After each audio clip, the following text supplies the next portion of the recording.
Hello, everyone. I'm Mason. Pardon the noise. Kids have friends over, so I'm in the garage.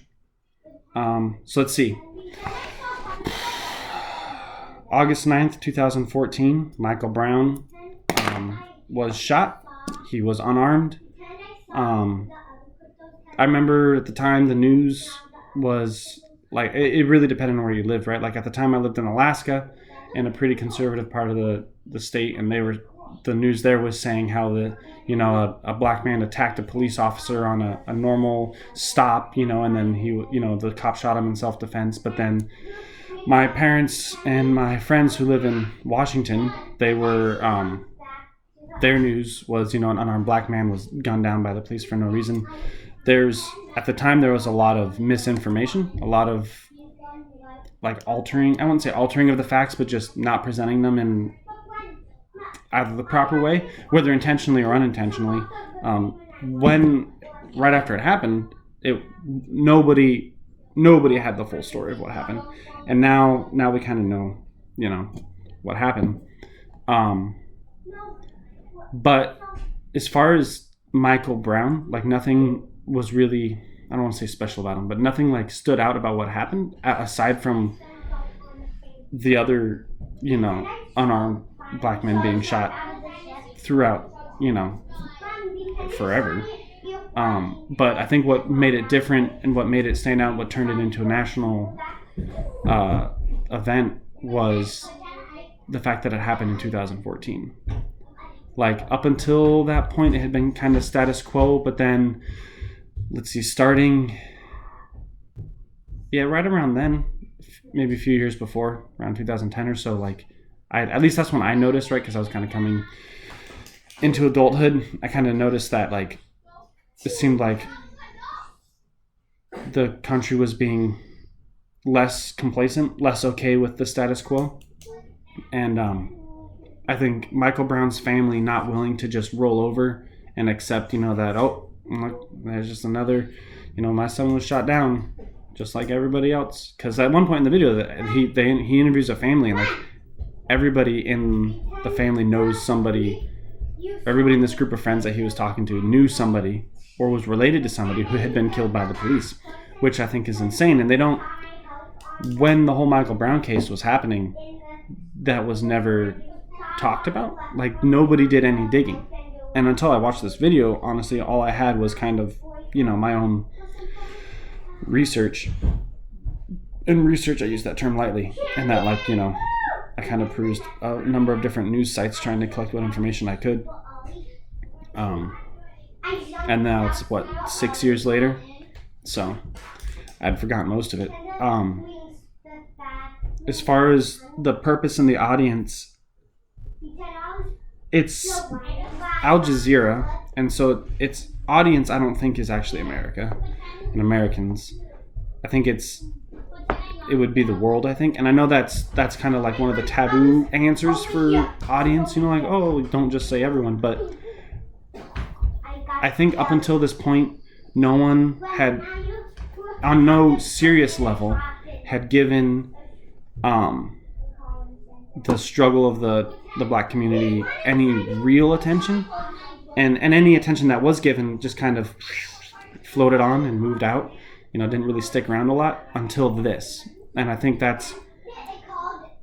it's nationwide attention because of the police response is what initially brought the attention of it. And but then people started looking into it, and I think that's when it became international, really, because it's the United States. I think the purpose kind of ties in with the audience. I think it was to educate the world as to like what the world and the United States and people who may not be in a situation to experience this kind of like on the day-to-day. Like in one of my responses earlier in this class, I mentioned how I had a conversation with one of our friends when I lived in Newport. And I said something along the lines of like, well, racism's not really an issue. And that was a mistake. And then we spent the next 2 hours discussing how it is. And I realized it's because I had grown up here in Washington as a white male, right? Like surrounded by other white men. And, it's not something that like I had ever experienced or seen. And when it was happening, I never noticed it because I wasn't aware of it right at the time. And I think that is kind of the purpose, is to bring awareness to it, that like, look, just because you live somewhere where it's not happening doesn't mean it's not happening anywhere, right? And yeah. As far as ethos, pathos, and logos goes, or logos, they're all in here. For example, ethos, as far as its credibility goes, it's Al Jazeera, which is the first English news organization in the Middle East, which I thought was kind of cool. I didn't know that until I did a little bit of digging. And throughout the documentary, they bring in a number of professionals, like, what was his name? Is it Laura, or her name? There's the professor of law, Loyola University, Laurie Levinson. They bring in a guy, Adolphus Pruitt, which caught me off guard because it was just a couple letters away from Adolf. I'm not saying he's Hitler. I just thought it was kind of funny. Yeah, stuff like that. So that brings a lot of credibility to it. But that's pretty typical of a documentary. Like, if you don't in a documentary, no one's going to believe you. As far as pathos goes, this one I caught on to this one on my own without like reading the questions. I noticed during a number of times they used, like, the way they used the music and the ambient noise, right? Well, to start things off at the very beginning, you hear like gospel hymns. It's a lot of pictures of roses and people crying. Throughout, every now and then when they're trying to like show like a serious mood, or they're trying to like build tension, they use high-pitched noises. Excuse me, like they do in horror movies, where they'll get rid of all the ambient noise and they'll stop the music, and you just hear this like high-pitched ringing in the background, and it messes with our brains as humans. I thought that was interesting. If you're interested in that, if you're curious about it, look that up. That's pretty cool how horror movies do it. It messes with like our natural instinct to like protect our race and stuff. Yeah, so I thought that was neat. I caught on to the that high-pitched noise because I thought it was weird because it's like not an action flick, but then I realized they're using it to try to build up that emotion. As far as logos goes, they use a lot of statistics throughout it, like oh god, where is that? Hold on a second. Oh yeah, for example, a black person is 21 more times likely to be shot than a white person, which I thought was insane. I mean, not unsurprising. I mean, in 2014 it was surprising when I was having this conversation for the first time, but not so much anymore. Not that it's good, just that I've learned a lot in the last 6 years. One of the other ones I thought was interesting. He was talking to this guy named Solomon. Again, with the ambient noise and the music and the emotional part of it, right? They really focused on his tears throughout this conversation. There was no background music. They had ambient noise, or not necessarily like intentional ambient noise, but just like the noise of the situation, right? So you kind of heard some stuff in the background.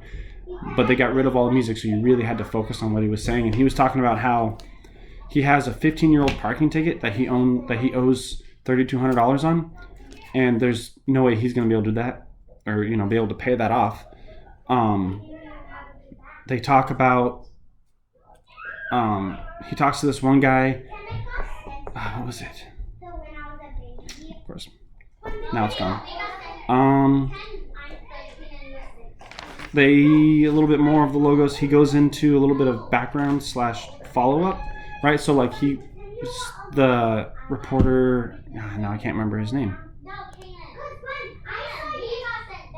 And it's not on the page. Oh well. The reporter kind of looks back before the Michael Brown shooting, and then kind of looks at cases after the Michael Brown shooting, and notices that like this is a common occurrence.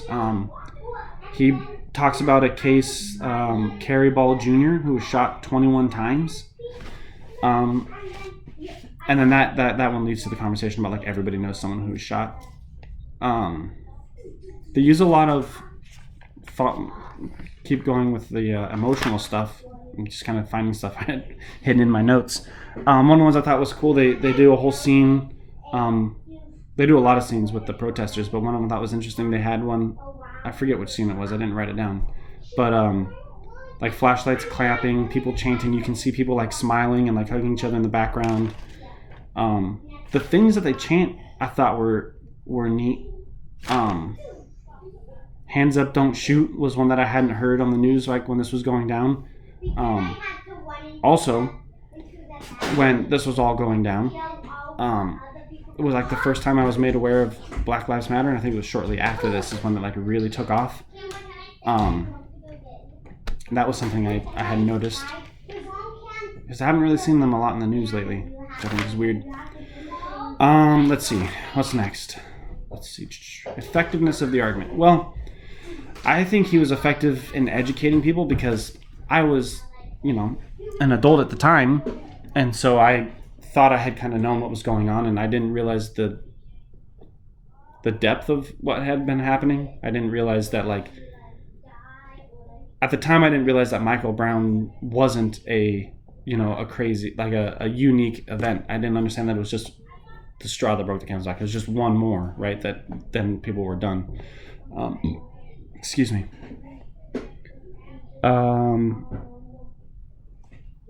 Yeah, what I had written down, which I thought was neat, it didn't. So kind of like what I was saying, normally everything that had covered this had been about like what the media had covered, right? The riots and the police response and the tear gas and the people burning down buildings and stuff.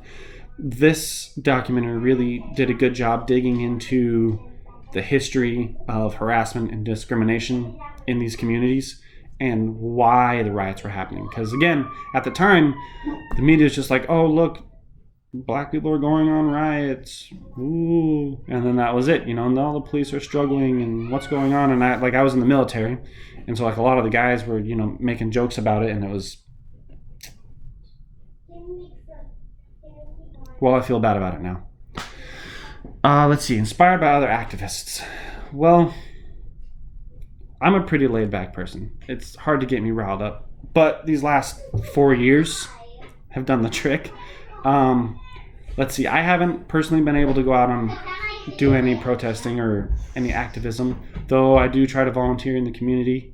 I got my daughter involved in the Cub Scouts, and so her and I go out and do a lot of like volunteer work and stuff with that.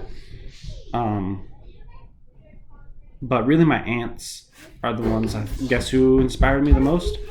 After Donald Trump was elected, when all the women's rights marches happened across the world, which was crazy that wasn't a bigger thing. My wife and cousins and my sister and all my aunts went out and got really involved in it. I thought that was really cool. That's a little bit about me and my family's activism history. I remember seeing a video of my grandparents. I don't remember what they were protesting. It was when they were young. Maybe it wasn't a video. Maybe it was pictures or story. I don't know. I'm off script at this point. Anyways, ignore that last part. Let's see. Does the video offer a solution? No, but it asks a question. The question at the end that I had written down is what changes? And I thought that was interesting. And he leaves it open-ended. He doesn't really follow it up at all. He just kind of ends it with what changes. Like what now? What do we do now? And he didn't offer a solution in the video, but let's see, it's been 5 years since this video was published, and there has been a number of changes. Well, for starters, cameras, right? I don't know if it's federal, but I know most states, at least Washington does, they have to wear the the button cameras, right? And they have to have them on all the time. And a couple cases have come up, I remember, where cops, something shady happened and they didn't have their camera on. And you know what? Now I think about it, I never heard what happened with those. But kind of shady. Anyway, so they got to wear the cameras now. I know that, well, obviously gun control has changed. I know that Portland, within the last few years, put into place a plan or a policy where they're pulling police. What was it? They were pulling police from other areas into the city in an effort to kind of break up the status quo, right? Bring in experience from outside the city, which on the one hand, I guess is good, right? Because then you're not getting like, that old guy who's like, oh, this is a bad part of town, better get your guns ready. But on the other hand, you're losing some of that, any kind of relationship that had been built up, between the cops and the community. But that's neither here nor there. Let's see, what are some other things that have happened since then?